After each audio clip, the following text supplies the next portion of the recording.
সবাইকে ধন্যবাদ। কাল দেখিয়েছিলাম নির্বোধ ও বোধহীন কিংবা হিতের জ্ঞানহীন গরু কিভাবে মানুষকে মারছে, এবং এটা এই কারণে গরুর কোনো অপরাধ নেই, কারণ তার হিতাহিত জ্ঞান নেই। আর এই ভিডিওটা দেখুন, তারপর কিছু এক্সপ্লেনেশন থাকবে, অবশ্যই দেখবেন।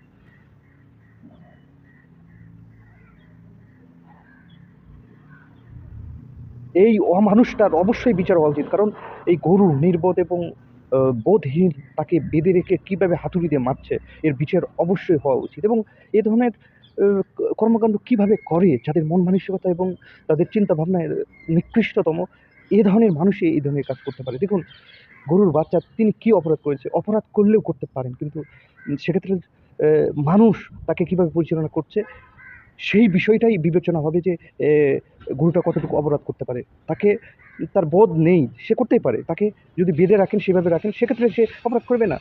তার পরিচর্যা সেভাবে করেন, তাকে সামলিয়ে রাখুন, সেটা যদি না করতে পারেন সে অপরাধ করবে। আর সেই অপরাধ করার কারণে আপনি তাকে কী ধরনের সাজা দিয়েছেন, এটা অবশ্যই মাথার মধ্যে রাখতে হবে। এই হাতুড়ি দিয়ে বেঁধে নির্বোধ এবং হিতাহিত জ্ঞানহীন প্রাণীকে, গরুকে মারা হচ্ছে। এই পাষাণ্ড কিংবা এই শয়তানের বিচার হওয়া অবশ্যই দরকার, যে নির্বোধ প্রাণীকে এইভাবে মারছে। সবাইকে ধন্যবাদ।